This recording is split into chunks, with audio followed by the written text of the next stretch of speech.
আসসালামু আলাইকুম। তুমি মালিঙ্গা হয়ে গিয়েছো, ইয়র্কার দিতে থাকো। মালিঙ্গাকে টেনে সাকিবকে স্লেজিং কোহলি। শুনে কি বললেন শ্রীলঙ্কার প্রাক্তন বোলার? জানলে অবাক হবেন আপনিও। দেখতে থাকুন সম্পূর্ণ ভিডিওটি।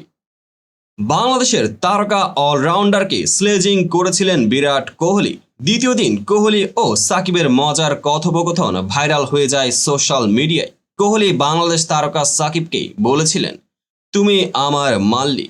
গোড়ায় বাংলাদেশের অলরাউন্ডার বিষয়টা বুঝতে পারেননি। কোহলিকে প্রশ্ন করে বসেন, তখন বিরাট বলেন, তুমি মালিঙ্গা হয়ে গিয়েছ, ইয়র্কার দিতে থাকো। কোহলির এহেন মন্তব্য শুনে হেসে ফেলেন সাকিব। স্টাম্প মাইকে তাদের এই মজাদার কথাবার্তা ধরা পড়ে, যার প্রসঙ্গ উত্থাপন করে কোহলি স্লেজ করেন সাকিবকে। সে লাসিথ মালিঙ্গা কি বললেন দুই তারকা কথাবার্তা শুনে?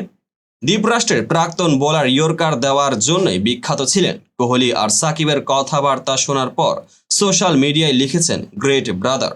চেন্নাই টেস্টে ভারত জয়ের গন্ধ পেতে শুরু করে দিয়েছে। পাহাড় প্রমাণ রানের বোঝা বাংলাদেশের উপরে চাপিয়েছে ভারত। রবিবার বাংলার বাঘেরা কি করে সেটাই এখন দেখার।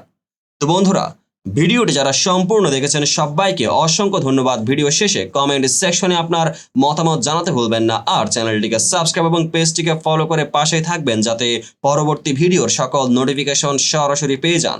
দেখা হবে পরবর্তী ভিডিওতে।